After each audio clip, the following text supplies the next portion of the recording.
বৈষম্য বিরোধী ছাত্র আন্দোলনের ওপর হামলার মামলায় সাবেক জনপ্রশাসন মন্ত্রী ও মেহেরপুর জেলা আওয়ামী লীগের সভাপতি ফরহাদ হোসেনকে 3 দিন রিমান্ডে নেয়ার নির্দেশ দিয়েছেন আদালত।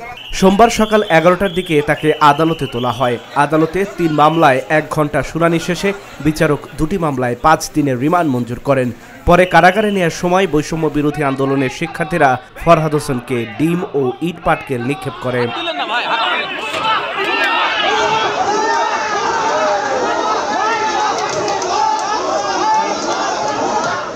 সাবেক এই প্রতিমন্ত্রীর আদালতে হাজিরা থাকায় কারাগার সহ আদালত চত্বরে অতিরিক্ত পুলিশ, র্যাব ও সেনাবাহিনী মোতায়েন ছিল।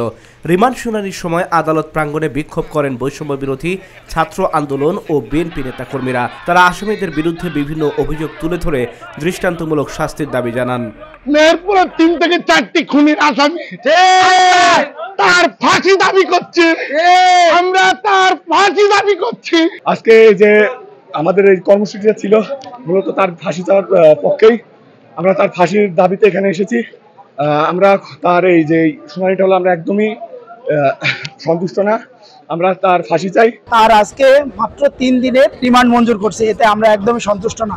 আমরা এই স্বৈরাচারের ফাঁসি চাই। 3 দিনের রিমান্ডে কি হয়? আমাদের রক্তের দাগ এখনো শুকায়নি।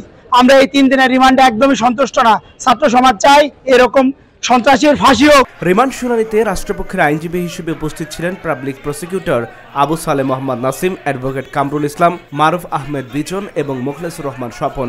আদালতের কাছে তাদের চাওয়া পূরণ হয়েছে বলে দাবি তাদের।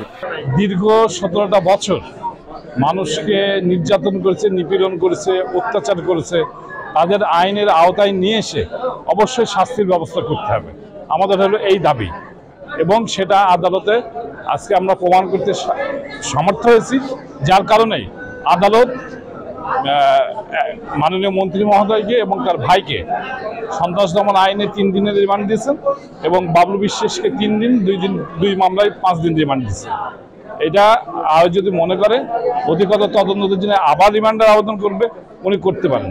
14 সেপ্টেম্বর রাজধানীর ইস্কাটন এলাকা থেকে র্যাবের হাতে গ্রেফতার হন ফরহাদ হোসেন। তার বিরুদ্ধে রাজধানী ঢাকা সহ মেহেরপুরে একাধিক হত্যা ও অন্যান্য মামলা রয়েছে। Dhaka journal news desk.